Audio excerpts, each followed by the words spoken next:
Alright, so in today's video, I just want to document basically for myself what my YouTube channel earned in 2020. In this video, I will go ahead and show you the actual numbers from my YouTube analytics, talk a little bit about what worked for me in 2020 and any mistakes that are obvious to me at this point that I made, and there are a few, and my plans for the channel in 2021. Alright, first, so what did my channel earn in 2020? The revenue, the money that I referred to in this video is the AdSense revenue that is in my YouTube Studio dashboard. And drum roll, please. The number was a grand total of $1,620.81. I think it's also important to note that this channel did not hit monetization levels, the threshold to be monetized, until April. So really the revenue that we're talking about was earned pretty much between May and December. In 2020, the channel got 162,000 views and over 12,000 hours of watch time. I also gained 2,200 new subscribers in 2020. Now, since there were a good almost 4 months of 2020 that was not monetized, I went ahead and just took the snapshot frame of April 20th, which is when ads started running, to the end of the year to give you the average RPM and playback-based CPM. The RPM average was $14.40, and the playback-based CPM was just over $32. This is a result of the niche that I am, which is pretty much, make money online, making money with websites, Skillshare, and the rest. I know there are some niches where the RPM is going to be higher, but not terribly many. So what did I do right in 2020? Well, 1, I uploaded a lot. 2, I uploaded consistently. There may have been a week or two in 2020 where I didn't upload anything, but honestly, there couldn't have been very many, if any, weeks that I didn't upload at least one video of some kind. I also experimented a lot with different types of content, and while I didn't necessarily destroy the world with my growth in either views or subscribers, I learned so much that I can now implement into 2021.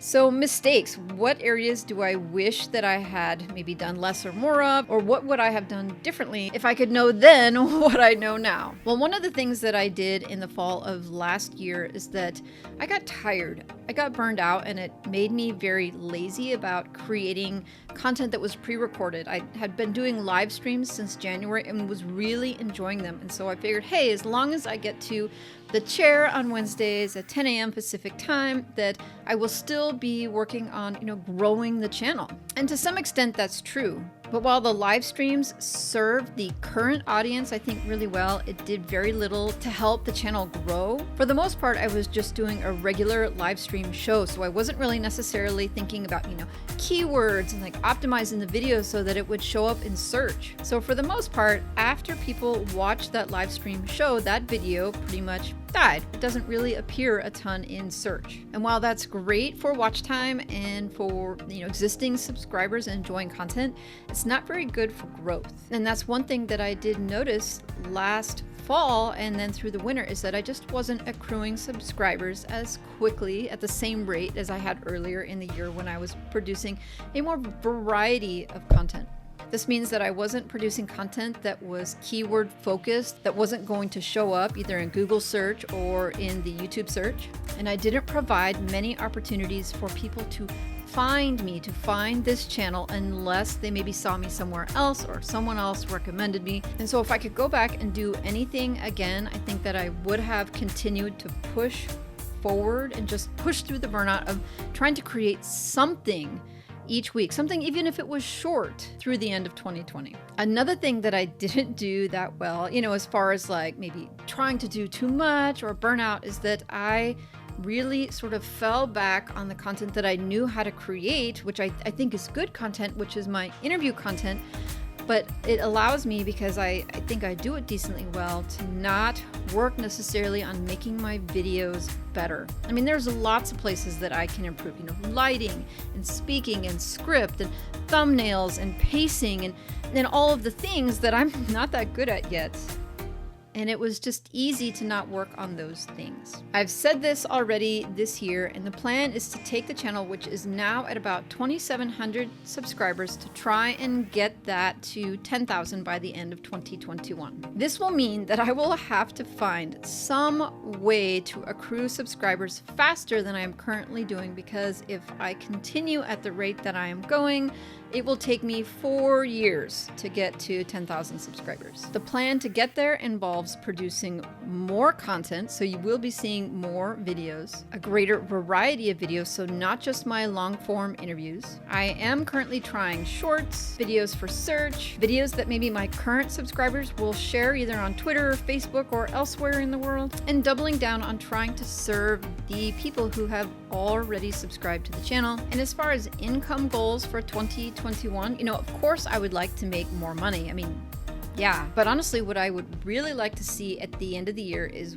first, that I'll have achieved my subscriber growth goals, and 2, I just want to be better at this. I want to be able to make better videos. I think in the end, that's probably more important than making the AdSense revenue right now. I'll be able to use those skills just about everywhere in my online business. I don't even know how they may come in handy in the future. So if you are out there and you're either working on YouTube or thinking about YouTube, I would love it if you followed along with me, or even jumped in and started working on YouTube along with me, so that we could grow our channels together. I actually have 2 YouTube channels right now. The main one that you are looking at right now, in the link in the description, is where I've shoveled all of my live streams. So if you have questions about YouTube or making money online, you're welcome to come to the weekly live stream and check in and ask your question. And you will also see a link to my podcast, where I'm also pushing the long form interviews. I'm still going to be publishing these on the main channel, but you may not see as many as before, because I only want to keep the really